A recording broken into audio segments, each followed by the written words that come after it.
Hello, this is Pat Hindle, editor at MicroWave Journal. It is my pleasure to welcome you to today's webinar, an overview of glass weave of impact on mmWave PCB performance, presented by John Coonrod, Technical Marketing Manager for Rogers Corporation, Advanced Connectivity Solutions. Before we begin the presentation, let me cover a few items about the On24 webinar platform. In the center of the screen, you will see a window containing the presentation. You may enlarge this to full screen at any time to get a better view of the slides. The window on your screen labeled Resource List contains a copy of today's presentation, which you can download at any time. This webinar is being recorded and will be available for replay within about an hour from when we conclude today, allowing you to watch it again and recommend it to colleagues who are not able to join us for the live event. You will find a link to the recording in the events section of the MicroWave Journal website. If you have any technical problems, please click on the yellow box with the question mark at the bottom of your screen. It will take you to a helpful user's guide. After the presentation, we will have time for questions. If you'd like to ask a question, simply type it into the Q&A box on your screen. Concerns for glass weave effect having negative influences on circuitry have been considered for many years. In many cases, they have been lively debates as to whether the effect was real or was fear-mongering to support newly developed glass fabrics formulated to minimize the glass weave effect. Historically, it was a high-speed digital industry that embraced several studies related to glass weave, and the RF industry initially did not pay a lot of attention to potential effects. That was probably due to the fact that the majority of RF applications were at microwave frequencies, and the wavelengths were not really affected by the glass fabric geometries.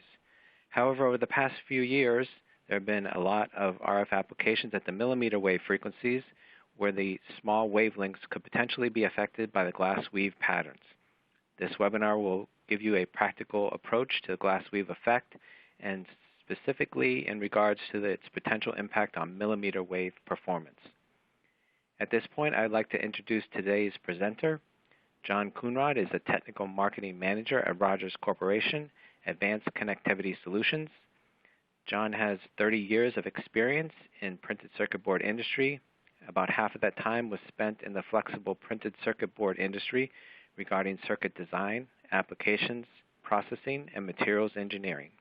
The past 15 years have been spent supporting high-frequency circuit materials involving circuit fabrication, providing application support, and conducting electrical characterization studies. John is chair for the IPC D24C High Frequency Test Methods Task Group and holds a Bachelor's of Science degree in Electrical Engineering from Arizona State University. So at this point, I will turn the presentation over to John. Okay, thank you. And thank you everyone for your attendance today. I'm going to be talking about glass weave effect. The agenda that I'm going to follow is shown here. And it's going to be a pretty fast-paced agenda. I apologize, but I have a lot of information that I really want to give out today. So the first several bullets are going to be kind of introduction to different ideas and concepts. So to begin with, just the glass weave effect. After that, I'll talk about a quick overview of some of the different glass styles and show you some constructions and dimensions and things. Following that will be some potential circuit to glass configurations that can cause some glass weave issues and why. And then after that, some laminate influences that can be mistaken for glass weave effect. And then finally, the bullet that I'm really wanting to spend more time on is the last one, and that's an overview of several studies I've done over the last several weeks or months. And that's really where I'm going to try to get to. So some of this stuff, the introductory things, I'm probably going to move through pretty quick in an effort to get to the more important information and also to allow a little bit more time at the end of the presentation. So to begin with, the glass weave effect, from my point of view anyway, I really see it as something that the high-speed digital industry embraced years ago where they had problems with skew.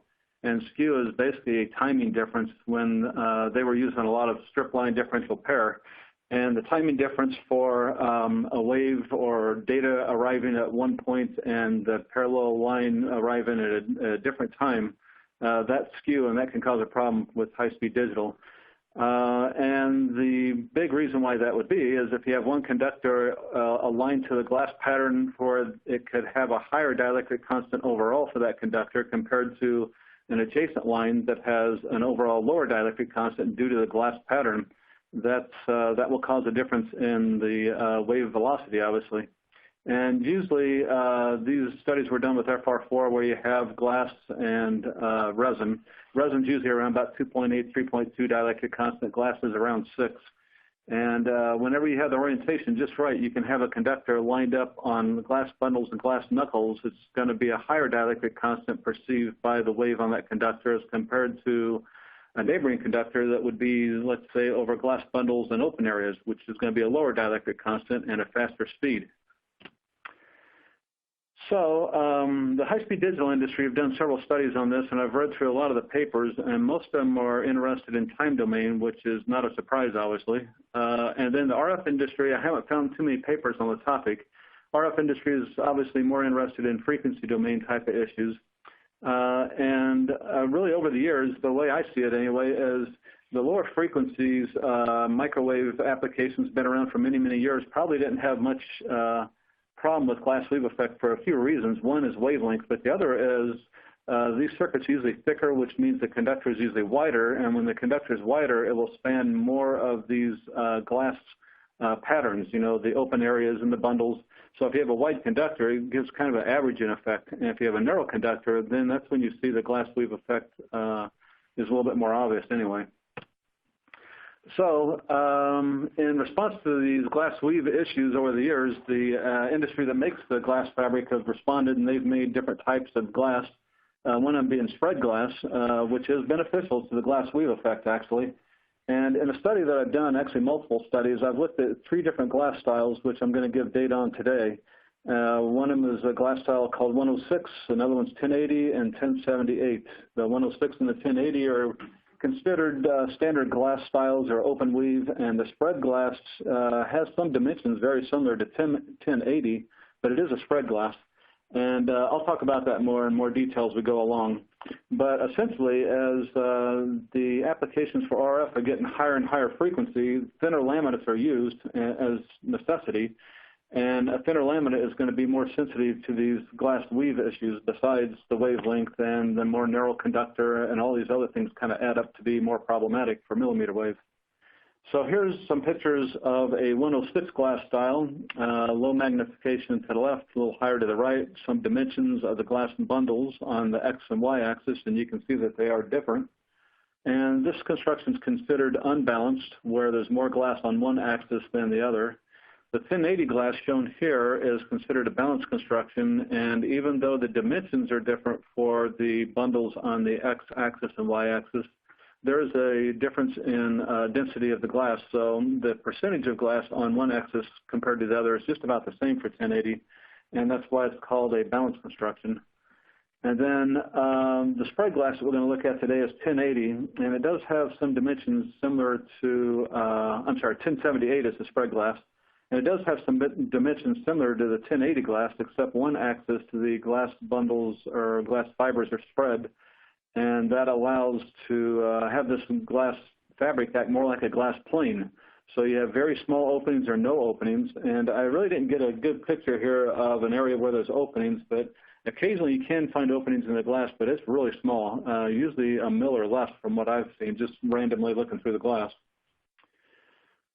So here's some dimensions I'm going to talk about, and I'll just introduce it here because later I'll talk more about these dimensions as it relates to wavelength and other issues. But the way I have these labeled for the different glass styles that we're going to be looking at today is X1, X2, X3, and that's the X-axis dimensions for the glass, and then Y1, 2, and 3 is for the Y dimensions.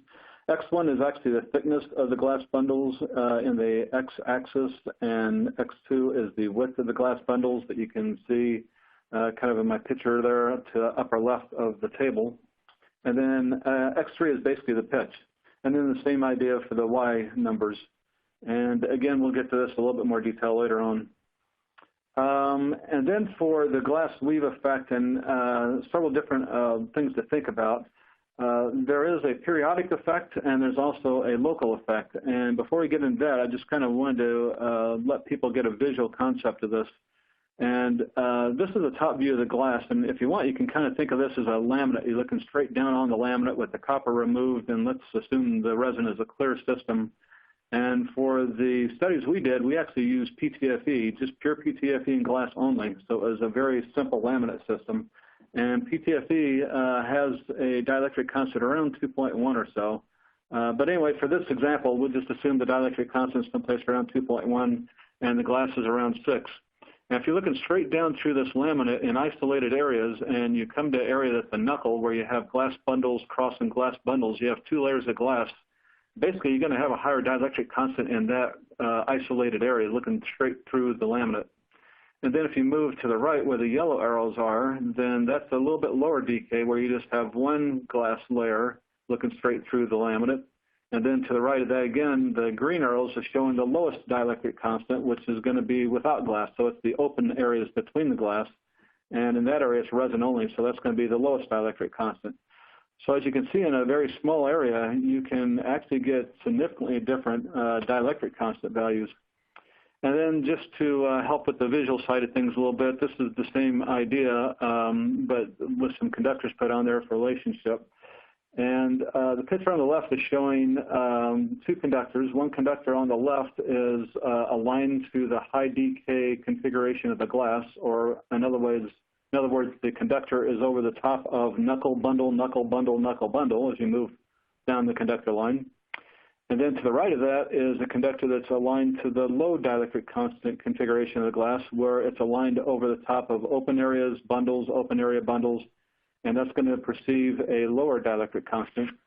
A cross-sectional view is shown to the right, and you can see the one is the left conductor is over 2 layers of glass, where the elliptical shape is really the glass bundles coming out of the page at you, and the sine wave looking gray is kind of the glass going from left to right. So there's 2 different issues for glass weave. Actually, there's a few others, but to begin with, there's 2 different issues. One is a local trace environment, and that's kind of as I described already, where one conductor will perceive a higher dielectric constant due to the alignment to the glass weave pattern that is knuckles and bundles, and then the low dielectric constant conductor to the right of that. But you can also get a periodic decay variation, and after looking through a lot of circuits and doing a lot of testing, I actually think this periodic decay variation is the major issue with a lot of applications. And that's where the conductor is on an angle to the glass weave pattern, and then you have larger areas that behave with higher dielectric constant and larger areas of lower dielectric constant. And this is just a simple example, and actually looking at real circuits, I think these areas are actually much larger than this, that you can span maybe 10 or 20 of these bundle knuckle areas for a high decay configuration, and then lower decay about the same. So it could actually act like a stepped impedance structure in some ways. And that could be a concern, obviously, especially for millimeter waves that's sensitive to differences like that. Another thing I want to point out is on my picture on the right, I'm showing the conductor on angle to the glass weave pattern. But in reality, the glass weave pattern is not a perfect grid, and it does shift. Even though if that conductor is perfectly straight, you can actually get a shift with the glass weave pattern to the conductor. And I'm going to talk about that on and off throughout the presentation, because that's a pretty big deal, actually. So a couple of things to think about also for the circuit construction or the laminate construction is, as you go to higher frequencies, millimeter wave, typically the laminates are going to be thinner for most applications. Of course, there are some that are SIW and things like that that are usually thicker laminates. But most of the millimeter wave applications are going to be thinner laminates, and with that, a thinner laminate can have just one layer of glass. And if it's an open weave glass like 106 or 1080, then you could have more glass weave effect as opposed to the same kind of laminate made with 2 layers of glass. 2 layers of glass, even if it is open weave type of glass, you do get more of an averaging effect, and that dampens or reduces the glass weave effect, I think. But you can still see the glass weave effect, though. If the stars align, so to speak, you can still see that. It's kind of a statistics game. And then another thing to think about is, and what I did in the study, I'll show some information a little later, is a thin laminate that is basically resin and glass only, and then also the same laminate that is ceramic filled with resin and glass. And the ceramic filler is not the same decay as the glass, and it's also not the same decay as the resin. And because of that, you get somewhat of a blending effect for the dielectric constant, and it really does reduce the glass weave effect pretty substantially, as I'll show later. I've taken, maybe 100 pictures, maybe more, of all these different circuits I looked at, and on my screen and the microscope and all the things we do for lighting and polarization, I can see the conductor effect to the glass weave pattern very well. That's one advantage of using a microstrip circuit. I can see exactly the glass weave pattern aligned to the conductor. But unfortunately, I can't give a good picture to really show some of the things I'm seeing, so this is probably about the best one I came up with. And it doesn't look that dramatic, but the issue is really there. And if you were to look at this conductor, the signal conductor starting on the left going to the right, and just try to align the conductor to some of those dark spots as you move along, you'll see the conductor actually going from left to right will fade off and down a little bit to the glass weave pattern. Or if you want to look at the arrow I pointed there to kind of a lighter color strand and follow that from right to left, you can kind of see the same thing. So this doesn't look that dramatic, but it is actually pretty dramatic where that conductor is in an area over knuckles for about half the length, about 1 inch, and then the other half the length it's over areas of bundles and open area. And that's definitely a difference for the dielectric constant environment as the conductor would perceive it. Another thing to think about, and I really got into a lot of detail on impedance measurements, and a lot of the papers I've seen in the industry that were generated by high-speed digital, people in the high-speed digital industry were looking at time domain impedance and also propagation delay based on impedance measurements. And that's all well and good. It's just there are some limits there, and also there's probably a better way of doing these measurements for millimeter wave, I think. And I'll explain that real quick. So really what I'm showing here is the same circuit being tested at different rise time. So my network analyzer is capable of basically doing an inverse Fourier transform. So I give it a bandwidth, and it transforms that into a pulse. And in this case, I start off with a rise time of about 35 picoseconds in the upper left. And this is a 2-inch long circuit microstrip transmission line based on 5mm RO3003G2, which is a new laminate we're going to be bringing out very soon. And that laminate does not have glass weave, so there is no glass weave effect here. And really what I'm looking at is the effect of a notch that I purposely put in this conductor, 2-inch long circuit right in the middle of this conductor run, this 12 mils wide conductor. I put a 6 mil long notch. It's also about 6 mils wide as well. So the 12 mil conductor became more narrow by 6 mils in this area of the notch, and it's only lasted for 6 mils in length.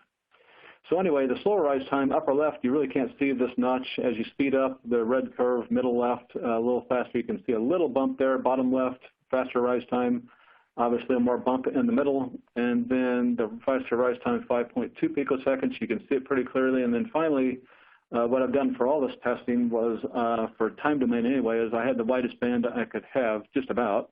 And that's going about 33 megahertz to 110 gigahertz, which gives me a really fast rise time, and I get really clear resolution of the little bump in the middle there that's due to that 6 mil notch, and also the connectors and the signal launch, and everything is very clear. I get a lot of resolution when I have that kind of rise time.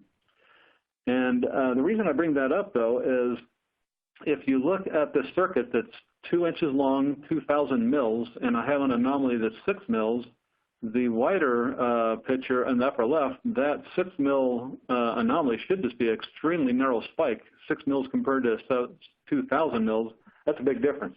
And it should not be as wide as it is, but it definitely is. So the upper right picture is showing that pulse zoomed in a little bit closer. And at the base of that, it's about 24 picoseconds or so. And I just was conservative. I measured in the middle of the pulse, and it's about 13 picoseconds, which is equivalent to about 100 mils. And in reality, that anomaly is only 6 mils. And there's some capacity effects going on, I'm sure of that. But I've tried this with a lot of different type of anomalies, besides being conductor anomalies, also dielectric anomalies. And the impedance does not report an accurate size of what the anomaly is. And that's just the nature of measuring impedance.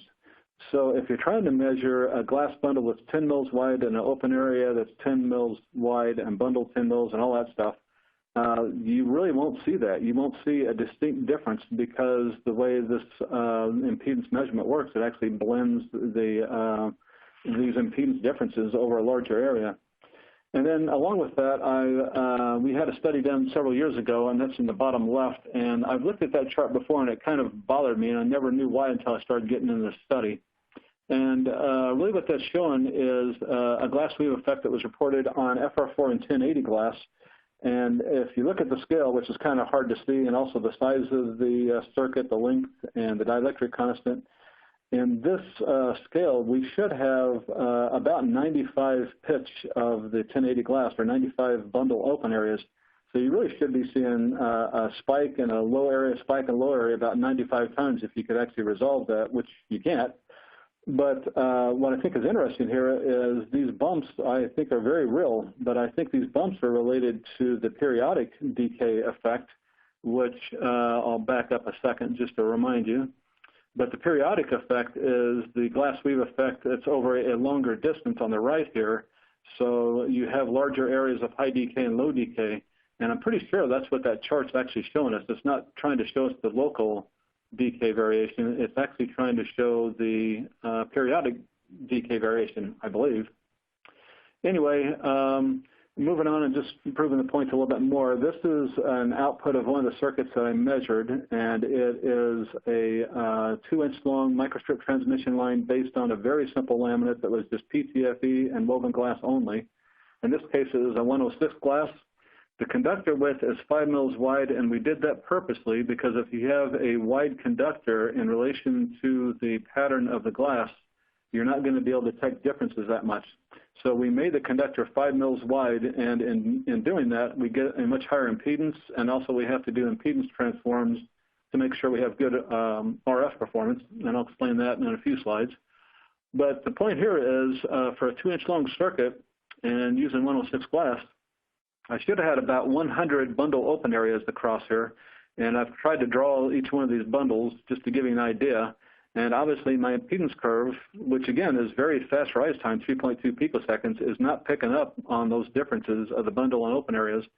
And instead I get kind of a wavy area that took a while for me to figure out why that is. And what I've come up with is that's a combination of a few effects. One is it's the periodic decay effect over longer distances. The glass weave is behaving as a high decay, low decay. That's one part of it. And the other part of it turns out to be the conductor width is not a perfect 5 mil, of course.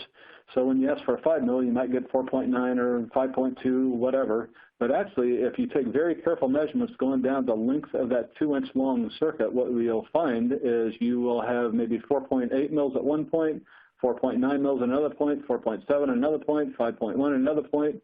And these differences are very hard to visually see because it's just a 0.1 or 0.2 mils on both sides of the conductor. But they're very real, and a 4 mil thick circuit is going to be very sensitive to those differences.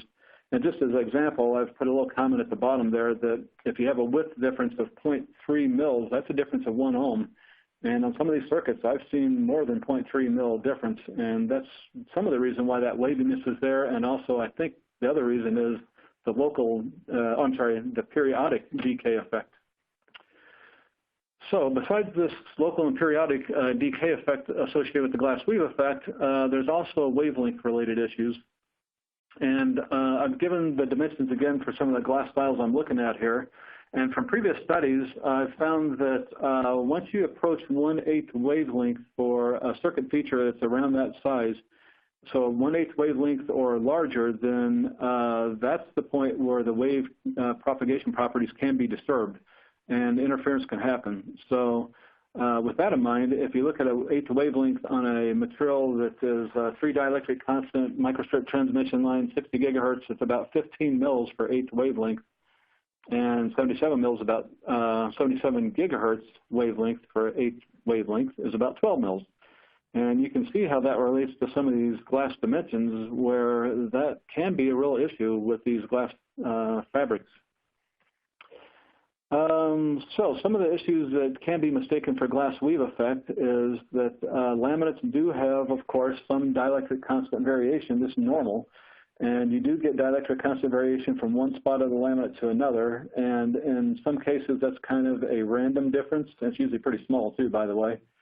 And in other cases, there is actually a trend where some materials you will see a difference going from left to right for dielectric constant or back straight front to back.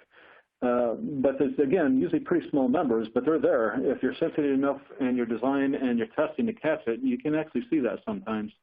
So that's one issue that can kind of corrupt the glass weave evaluations. And that happens sometimes because of the glass styles being used, that a glass style that has more glass one axis versus the other will have a different dielectric constant one axis versus the other. So that's one issue. Another issue can be some of the ceramic fillers that are used in the industry, and some of those are angular or basically not spherical. And if they have a relatively consistent size and consistent shape, in general, as a trend anyway, they do want to naturally orient one direction more than another in several of the processes of making the laminate. So you can have these particles, I guess you can imagine like football shape, that if you put a lot of pressure on it and you laminate everything together and at the gel state going through the lamination, these particles will want to orient one direction more than another. And in general, that's not that big of an issue for the lower dielectric constant materials that we're talking about today, really. And that can be a little bit bigger issue as you go higher in dielectric constant. But again, these differences are relatively small. But if you're doing an evaluation on glass weave effect, it's good to know these things. So a study I did on a material that does not have glass weave, so no glass fabric at all, and ceramic filled only, I saw a difference on one of these studies from the x-axis to the y-axis with circuits oriented x-axis, y-axis as shown in my picture to the right there. I saw a pretty good difference, about 0.04 in decay, and that's kind of unusual for this particular material, but 0.02 is not that unusual, and that's really due to these ceramic filler particles wanting to align more one direction than the other. Now, there's also a copper effect, too. ED copper, electrodeposited copper, normally does not have a directionality to it. However, rolled copper does have a directionality. There's a grain direction, and the grain direction has a slightly different surface roughness than the cross grain direction.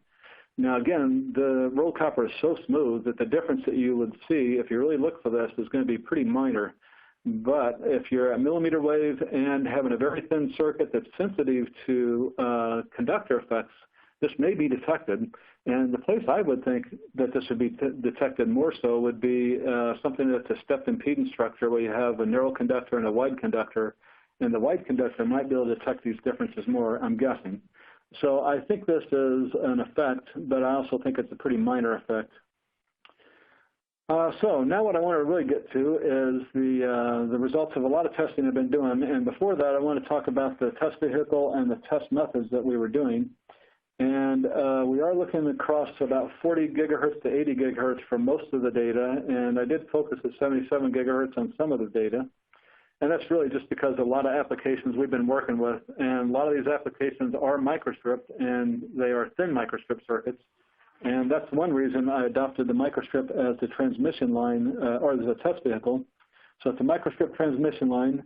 And the nice thing about that is there are less fabrication variables that influence the microstrip RF performance as compared to a strip line or a grounded coplanar waveguide where copper plating thickness makes differences and just a variety of different things. The microstrip is less affected by the printed circuit board fabrication variables, so it's a little more consistent test vehicle for me. And also, I think I've already mentioned, the nice thing about microstrip is visually I can see the conductor relationship to the glass weave pattern, and that's a big benefit. What I'd used was in-launch connectors from Southwest Microwave, given a model number there. It's 1 millimeter in-launch connectors. They work really great. And I also have on my microstrip transmission line, just in the connector areas only, a grounded coplanar waveguide structure to help with getting good signal launch, the transition from the connector to the circuit. And the nice thing about these connectors are I don't have to solder them. They're pressure contact, which means I can use, and I did use, the same 2 connectors only for the entire study. For all circuits that are tested in this study, all of them use the same 2 connectors, and I kept a consistency with the connectors oriented to the ports of the network analyzer. So, for example, connector A was always oriented to port 1, connector B always to port 2. And that's because there are slight phase differences of the connectors, and if you don't do that and you mix them up, you can actually get a little difference in phase response. So on these panels of materials that we made a whole bunch of circuits, and we oriented them on different axes. One is the x-axis, one was the y-axis. X-axis was the 12-inch direction, y 18-inch direction, also some at 45 degrees. And just since the glass weave pattern is so small in a lot of areas, as I've already mentioned, we decided to use a 5 mil wide conductor in the body of the circuit. And in the signal launch area, there is a grounded coplanar waveguide structure, and then immediately after that, it transitions into microstrip, and also it's going through an impedance transformer on both the left and right side of the circuit to transform the 50 ohms that is the grounded coplanar waveguide launch into the body of the circuit, where a 5 mil conductor is around 75 to 80 ohms. So that's basically what the test vehicle looks like. Here's a screenshot of one of the circuits being tested. The magenta curve S21 is shown here, and that you can see there's a little bit of noise at lower frequency. Then it looks pretty smooth for a while, and then you get more noise. And that's because the impedance transformers are frequency dependent. So at lower frequencies, you don't get quite as good return loss. And by the way, the scale, the y-axis scale, is for insertion loss only. I'm not showing the return loss scale here. But essentially, well, I can't even read the number, but anyway, the return loss is pretty poor in the lower frequencies, about 7 or 8 dB, up until you get about 40 gigahertz. And then 40 gigahertz to about 80 gigahertz, we're hitting around anywhere from 20 to 15 dB, which is pretty good. So I have return loss curves that I've collected data on the bottom there, S11 and S22 both. Also have impedance curves that I'm collecting data on. S11 reflected is the green curve, S22 impedance is the yellow curve. And that's a quick screenshot of one of many, many circuits that I tested. Now for a little more details. The materials that we put together for this was very specific because we wanted to minimize any kind of variables, minimize decay variation within the panel or panel to panel. And what we did was we created some panels that were very simple, 4 mil thick, and the only components was PTFE and glass, and that was it. And then there's also rolled copper that was applied. So it's a rolled copper laminate that's thin and PTFE woven glass. And we used several different types of glasses as well. So the reason we did that, though, is because a thinner circuit, such as a 4 mil thick circuit, is going to be more sensitive to anomalies in the medium, which the glass weave effects are. And then the reason we use rolled copper is because rolled copper is extremely smooth, and the surface roughness for rolled copper does not vary much. And most copper, ED copper, especially the high-profile copper, the surface roughness from one sheet of copper to another will actually vary a good amount, and that surface roughness variation will cause a phase response difference.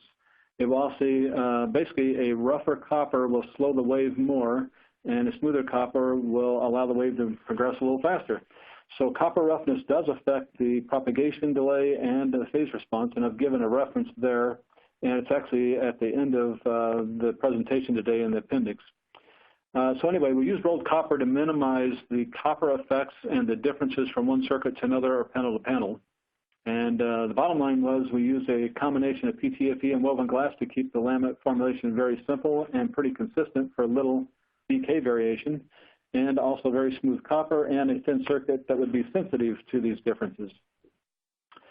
So impedance measurements, I'm going to touch on this again because reading through a lot of the papers on glass weave effect, which were mostly generated by people in the high-speed digital industry, I see a lot of measurements taken with impedance, and I don't think that's the most accurate way of doing it. However, if you collect a huge amount of data, which a lot of these studies do, you can still get the right idea, I think. But anyway, the reason I'm saying that impedance is probably not the most accurate way of doing a study like this, or anyway, the study I did was probably not the better idea to use impedance, is really there's a hierarchy of variables that make up an impedance. And you can do this very simply as I did. I just used a simple impedance calculator, and I ran several models. The first row is the baseline model using a 4 mil thick circuit with a dielectric constant 2.3, copper 2 mils thick, 10.5 mil conductor. I get roughly 50 ohms. And then I just change one variable and see what the difference is in impedance. And what I get is the most impactful variable is the substrate thickness. And as that varies just 10%, that makes a big difference. And then the next one is conductor width. As that varies, that makes a big difference. But essentially, dielectric constant is not the major player. And in the glass weave study, like I'm trying to do, I need something to be sensitive to differences in dielectric constant. And looking at impedance, there's other things like conductor width and substrate thickness that can drown out the dielectric constant. So because of that, I've used a different method, and I'll show you that in a second. But also, if any of you are putting a little more thought into this, you're thinking, well, in my study here, I only showed a difference in this table of information here of the dielectric constant at 2.4 versus 2.3 for the baseline. That's only a 0.1 mil difference, and that's really probably not fair because the difference in dielectric constant is much greater than that. It's about 2.1 for the PTFE compared to 6 for the glass. But the way you measure it with impedance, you can't see that difference because that difference is so small that, again, as a reminder, the study that I did a few slides back that I showed where you have a 6 mil long defect, and the impedance curve using very fast rise time only shows, it doesn't show it to be 6 mil wide, it shows 100 mils. So that basically means if you have a dielectric constant that's varying from 2.1 to 6.0 in a range of 10 mils of conductor, 10 mils of open, 20 mil pitch, the impedance measurement will not detect it. It will just blend it together. So basically the difference of 52 ohms compared to 33 ohms over 20 mils distance, you can't see that. It just blends together.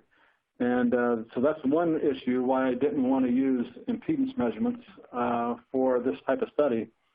Also, the glass weave effect can be affected a lot by the conductor width variation, which is actually very real, and I'll show you a slide in a second about that. And then last, there is a masking effect for impedance, where when you hit a large impedance anomaly, anything beyond that in the impedance curve is going to be affected in accuracy because that impedance anomaly kind of masks some of the energy that goes beyond that, and you do not get quite as accurate impedance measurements. And I'll talk about that a little bit more as I go on, but what I decided to do was stick to the basics, which I like to do, and that is a network analyzer is designed to do two things extremely accurate, and it does. It can measure the magnitude and the phase angle of S parameters extremely accurately, and that's what I decided to do. So I was looking at phase angle, specifically unwrap phase angle, and then also measured group delay and also measured propagation delay. And the propagation delay is also from a phase measurement, and from that I calculate the effective dielectric constant, and from that I actually get the propagation velocity and the delay. So anyway, for this study I looked at 4 different laminates, 3 of which I've already introduced, and the first 3 on the bullets are the 4 mil laminates that we made that are PTFE only and woven glass with different glass styles. 106 is an open weave, 1080 open weave, 1078 is a spread weave glass. And then the last one I put in there is the 4 mil 4835 low pro laminate, which is using 1080 glass, and it's highly filled with ceramic filler. And I wanted to compare that to bullet 2, unfilled 1080 laminate, compared to the last bullet, which is also 1080 glass and heavily filled with ceramic, and see what kind of differences I can find. So we made a lot of circuits on a lot of different panels, and we went through and did a lot of visual inspections under our microscope, and we basically cherry-picked the circuits that we wanted. And what we were looking for was the local decay variation. So we basically selected circuits that had the conductor consistently aligned to the knuckle bundle configuration, or basically the high decay configuration of the glass. That was one circuit that we would pick. And then another circuit with the same laminate we would pick would be the low decay configuration of the glass, which is where the conductor is aligned to the bundle open area of the glass. So show you some results finally. Excuse me. This is group delay, and I'm showing group delay from 40 gigahertz to 80 gigahertz, and it definitely has some noise there.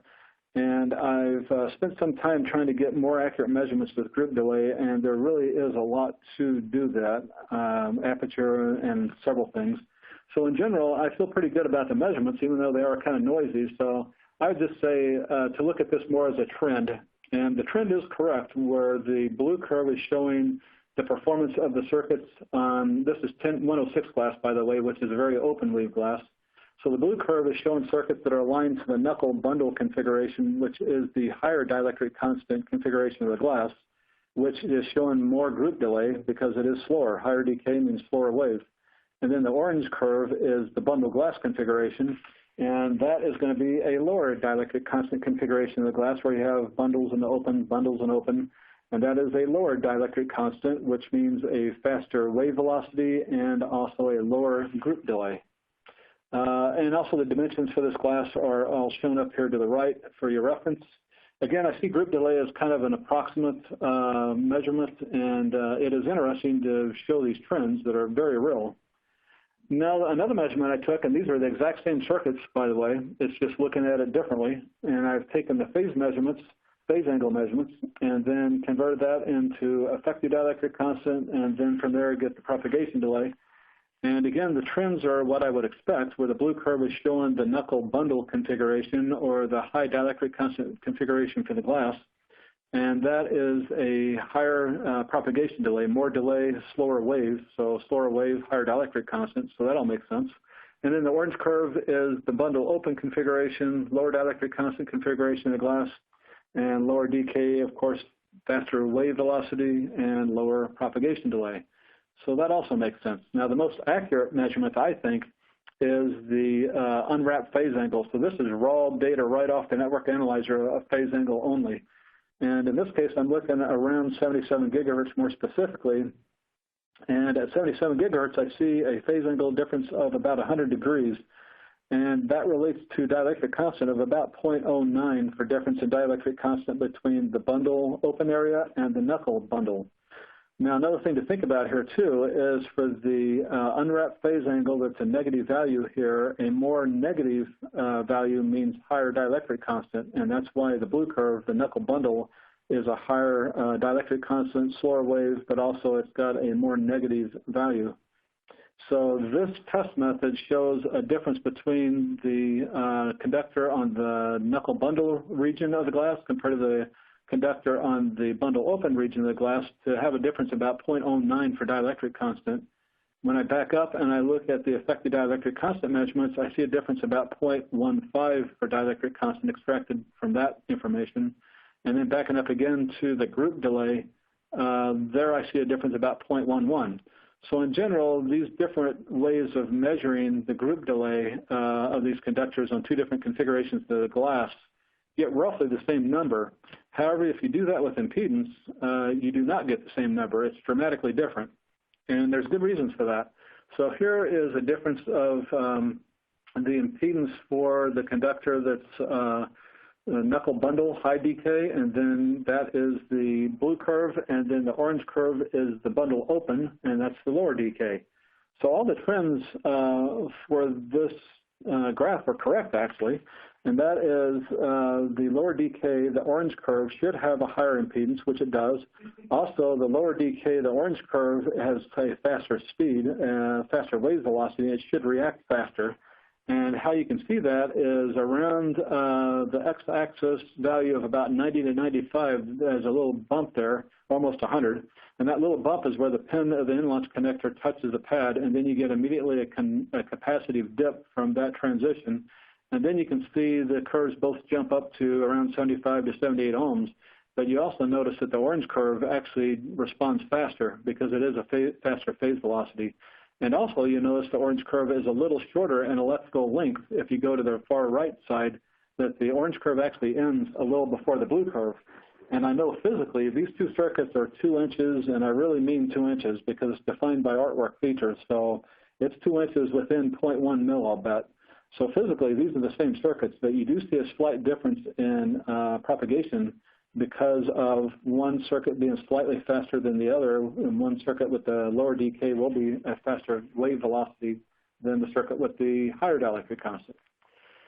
So anyway, if you extract the decay from this impedance measurement, you get 0.4, which is definitely not correct. And the reason why that is an error is because the impedance was actually more dominated by a change in the conductor width and the copper plating thickness. So these are the same materials exactly, and same impedance curves and everything, but the two different circuits had different conductor widths, and it was a difference of about 0.6 mils if you averaged out the differences. And then also one circuit had higher copper plating than the other, and that makes a slight difference too. So all that adds up to show that the impedance curve is probably not the best way to go unless you really do account for all the geometry of the circuit in great detail. So here's an output of my study comparing the different glass styles, and this is PTFE glass only. So laminate made on 106 glass, 1078 is spread glass, and 1080 is another open weave glass. And just to cut to the chase here, the bottom table is showing the differences of dielectric constant between the knuckle bundle configuration, the high decay configuration of the glass, and that difference compared to the low decay configuration of the glass. And I get a decay difference of the 106 glass with group delay about 0.11, for propagation delay, decay difference about 0.15, and then phase angle 0.09. If you skip down to the bottom row, the 1080 glass, which is also open weave glass, and actually there is more glass there. So the content of glass is much higher in 1080 compared to 106. And you do see that difference there. So the difference of the dielectric constant of the two different configurations there, you can see is more dramatic with 1080 as compared to 106. And then finally the spread glass, the middle row, you can see that the dielectric constant difference there between these two conductors is very minimal. And there's really not much difference. So the 0.02, 0.03, that's actually pretty good for a glass weave study. However, if you stop and think about this, the dielectric constant of a material varying 0.02 to glass weave due to glass weave only is not a good thing at millimeter wave, because there's other things to worry about as well. So at millimeter wave, it's sensitive to a lot of things, and the dielectric constant of the substrate itself will have some variation. The copper surface will have some variation that does impact the phase and the decay measurements. The thickness of the laminate, also the copper thickness plating, also the conductor width etching, there's a bunch of things. So just showing a 0.02 difference in dielectric constant for the spread glass, that's definitely an improvement over the others, but it's still noteworthy. So a study we had done a few years ago was interesting on glass weave effect, where we compared FR4 1080 glass to one of our prepregs, RO4450F prepreg. And we did that because they both used the same glass, 1080, and they were both the same thickness. And we thought it was a good comparison. And the chart on the left is the FR4 circuits that were made, FR4 and 1080 glass. And you do see some differences in impedance curve. And again, I think that's the periodic impedance differences myself, or periodic decay differences. And then to the right is the same testing done on circuits made with our 4450F prepreg with 1080 glass. And the big difference between these two is the 4450F prepreg is heavily loaded with ceramic filler. And that ceramic filler does help to blend the difference between the resin system and the glass. And actually, our ceramic-filled laminates, such as the 4450F, they are very heavily loaded with ceramic filler. So you can see that makes a difference. Now, for my study, I wanted to do something along those same lines. I decided to look at our pure PTFE woven glass laminate on 1080 glass, so unfilled basically, and compare that to our 4mm 4835 low pro laminate, which also uses 1080 glass, but it's heavily ceramic filled. And what I did was the testing as I talked about before, and I cherry-picked circuits that were, the conductor was aligned as best as I can to the knuckle bundle configuration for the high decay configuration of the glass, and then also to the bundle open area of the glass. And the decay differences I see here is the bottom table comparing the PTFE laminate with 1080 unfilled compared to the 4835 low pro 1080 that is heavily ceramic filled. And you can see a big difference in the decay difference between the two conductors of these circuits. And this is as good as the spread glass and maybe just a little better even. So the ceramic filler does make a significant difference on the glass weave effect. Now, how to mitigate the glass weave effect, there's several things to think about. And the easiest one, obviously, is to use a laminate with no glass fabric. And we have a couple of laminates that are used, well, the RO3003 laminate is heavily used at 77 gigahertz right now, and that does not have a glass fabric, so therefore you have no glass weave concern. The RO3003G2 is the next generation of the RO3003 with a lot of good attributes put in place, and that's going to be released here pretty soon. Not too sure when, but it's going to be pretty quick. And then the following materials after that is probably your next best choice. If you cannot use a material that is free of glass, then the next best idea is use a material that has spread glass and ceramic filled. So that combination should be extremely good for glass weave effect. And I've given a list of several laminates that are used in millimeter wave applications. And the last one at the bottom there is actually used in very, very high-speed digital applications. And all these laminates do use spread glass and ceramic filler. And then also another thing for the glass weave mitigation, I read a paper from 3 gentlemen that put it together for DesignCon on glass weave several years ago, 2007. It was a really good paper, and they talked about how to mitigate the glass weave effect with several different concepts. And one of them was to put the conductor on an angle in relation to the glass pattern. But before I get into that, I really want to make sure everyone understands the glass weave pattern is not a perfect grid. And there's a lot of reasons for that. But if you look at a straight conductor on a panel and you move down the panel more than 1 inch, you're going to see slight differences on that glass weave pattern. And that's just the nature of the beast. And there's actually IP specifications that will allow some amount of drift, let's say, or I call it drift, of how much that glass weave grid cannot be a grid. So anyway, with that in mind, if you do rotate your signal conductor 45 degrees to the glass pattern, which some people have suggested, that's not a bad idea, actually. That does make a difference in a good way for the glass weave effect. But you can still get an effect because you still can align a conductor over knuckles, open area, knuckle, open area, while a neighboring conductor could be over bundle, open area, bundle, open area. So you still can see some glass weave effect, but it is an improvement. But according to this DesignCon paper in 2007, after collecting a huge amount of data, they came up with the conclusion that a 10-degree angle is best in relation to the glass weave pattern. And another thing that came out of that paper, which I kind of like, especially for mmWave, where you have these conductors that are not tightly coupled and they're usually over short distances, maybe 1 inch or so, I kind of like the idea of the zigzag effect. And what they came up with is if you have a zigzag pattern that crosses 2 of the bundle open areas for every 1 knuckle area, that will mitigate the glass weave effect significantly. And I didn't really draw that accurately here, but I did just kind of draw it for your reference anyway. And then finally, wavelength-related things. Of course, at mmWave frequencies, the wavelength is going to be pretty small, and I've given an example here of some of the 8th wavelength numbers. An 8th wavelength is usually about the area of wavelength where I get concerned for having interruptions or interference or spurious issues that can occur on the wave propagation. And I've also given dimensions here with the 106 glass and 1080 glass, which are both open weave glasses. And by the way, these glasses are used in some of the laminates found in the industry. And I know I've seen this on some of the competitive materials that are PPE based, and that's unfilled. And you should see a pretty remarkable glass weave effect with those, I would think. But anyway, this is just kind of giving a relationship of the glass bundle size and the open area size to the 8th wavelength, and it most certainly can be a concern. So I went through a lot of information pretty quick, I think, and I did that purposely, hopefully to give you a little bit of time for questions. So I've got a few minutes for questions if you have any.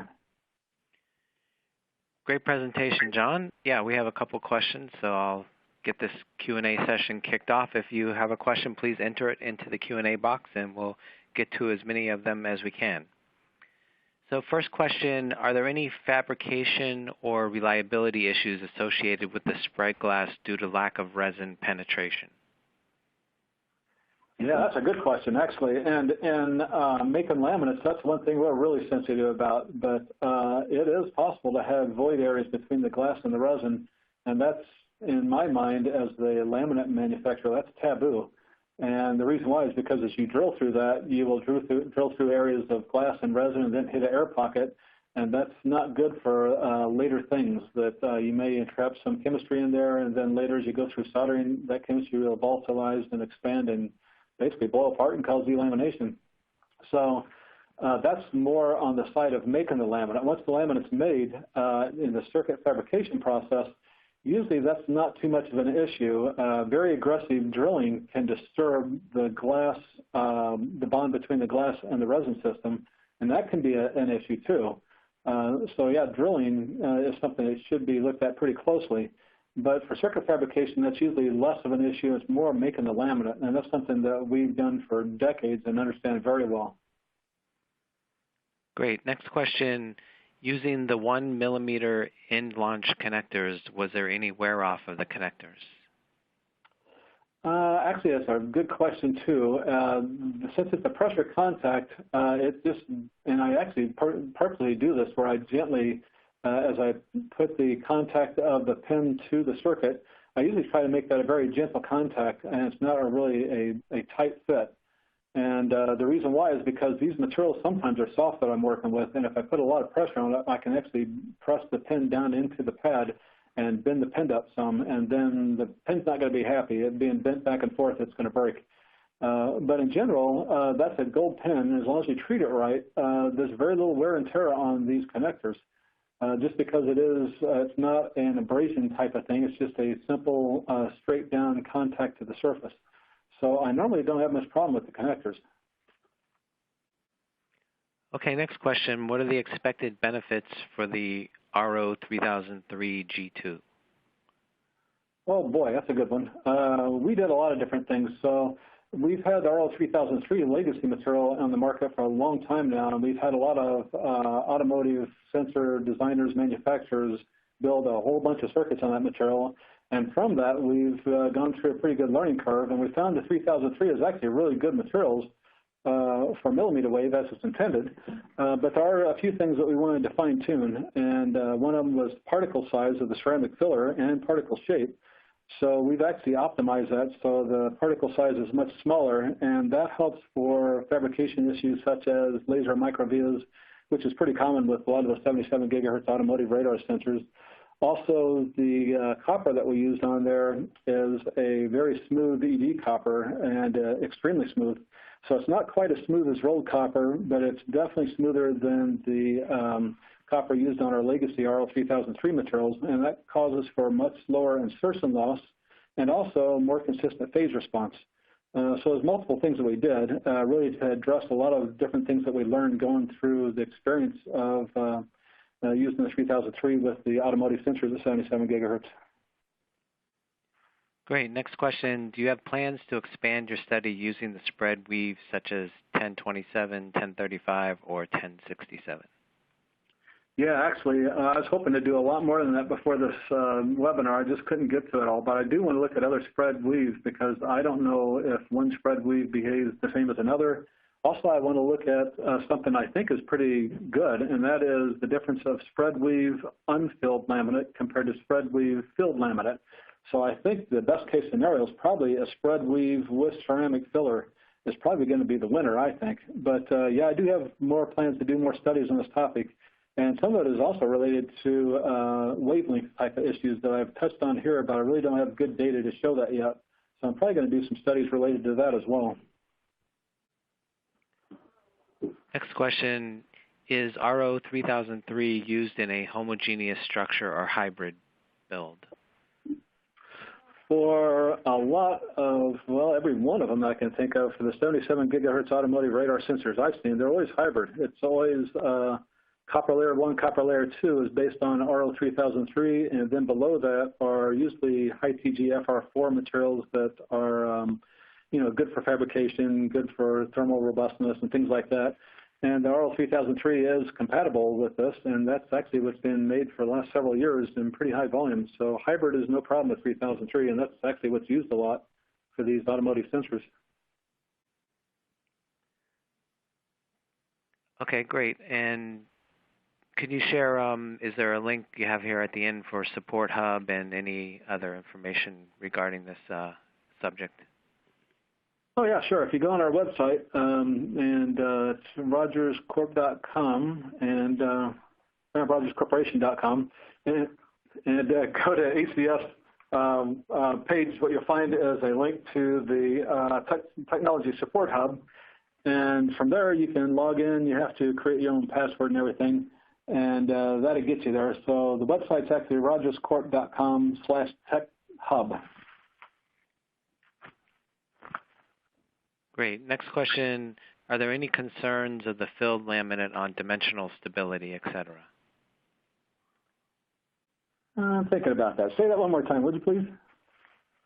Are there any concerns of the filled laminate on dimensional stability or other things? That's a good question. So my gut feel is, and I don't have data to back this up, but I bet you we could find data, is if you have a woven glass laminate unfilled compared to a woven glass laminate with ceramic filled, I'm betting the ceramic filled is going to have better dimensional stability. In other words, as you etch the copper off and you process the panel in the circuit fabrication process, I think you're going to get less movement that way. I can also tell you for CTE and things like that, how much the material will expand and contract. If the right ceramic filler is used, the right formulation is done, a lot of our ceramic-filled woven glass laminates have very good CTE values, and so the ceramic itself can actually be very beneficial to the CTE and also other properties like TC-decay, unless the decay will change with frequency, or temperature, I'm sorry. So there's several different benefits actually to having the ceramic filler there. And next question, is there any comparison between 2-ply or 1-ply weave? Yeah, that's another thing I want to do in my study, because I've read some papers about that where you can still see the glass weave effect with more than one ply of glass. And I think it's kind of a statistics game where when the planets align, then you get this effect, but I just don't know. So that's another thing I want to do on my next study is look at the same glass in one layer of glass compared to 2 layers of glass and see if I really, what kind of difference I do see. So right now I'm not too sure, to be honest. Okay, great. I'm glad you were able to share these results with us. Very interesting study, and I'm sure there's more work that you'll be doing later on that we can present. I'd like to thank Rogers Corporation for sponsoring today's webinar, and you can find out more about their products on their website and their Tech Hub. This webinar has been recorded, and it'll be available to watch in about an hour from now. You'll find it in the events section of the Microwave Journal website. If your colleagues would benefit from watching it, please let them know about it. And we thank everybody for joining us today.